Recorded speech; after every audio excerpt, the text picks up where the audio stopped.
Hello everyone. আজ ভাইদের আবদারে চলে গেছিলাম রথের মেলায়। অবশ্যই এর আগেও দুদিন গেছিলাম, সেটা তোমাদেরকে বলিনি, লুকিয়ে লুকিয়ে গেছিলাম। আর এই দেখো, যেতে গিয়ে দেখলাম বেচারা রাস্তার পাশে বসে কাঁদছে, তাই ওকেও ঝেড়ে পুছে তুলে নিলাম।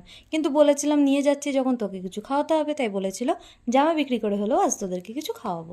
জীবন থেকে সদ্গুণ চলে যাওয়ার পরে মানুষের জীবনের অবস্থা, আর রথের থেকে জগন্নাথ দেব নেমে যাওয়ার পরে রথের অবস্থা দুটো একই, অন্ধকার।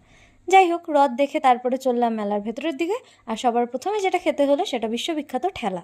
আর এখানে দাঁড়িয়ে দাঁড়িয়ে এরা চিন্তা করছিল সেই বড় নাকরদোলনায় কে কে উঠবে, কিন্তু কেউই আর সাহস করে উঠতে পারছিল না কে উঠবে।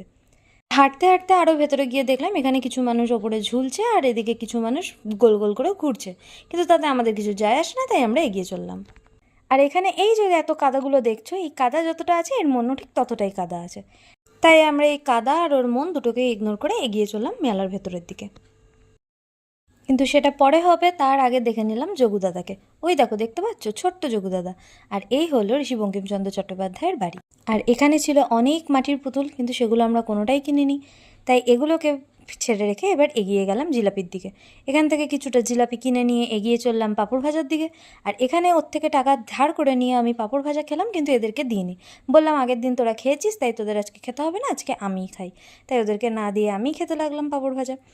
পাঁপড় ভাজা খেয়ে মন না ভরায় তারপরে খেলাম পাপড়ি চাট, আর এরা করছিল পাপ অর্থাৎ এগরোল খাচ্ছিল। আর তারপরে আইসক্রিম খেয়ে এবার চলবো বাড়ির পথে। তো এই ছিল আজকের ভিডিওটা ভালো লাগলে লাইক করতে ভুলো না। দেখা হবে অন্য একটা সুন্দর ভিডিওতে, ততক্ষণের জন্য সবাইকে টাটা।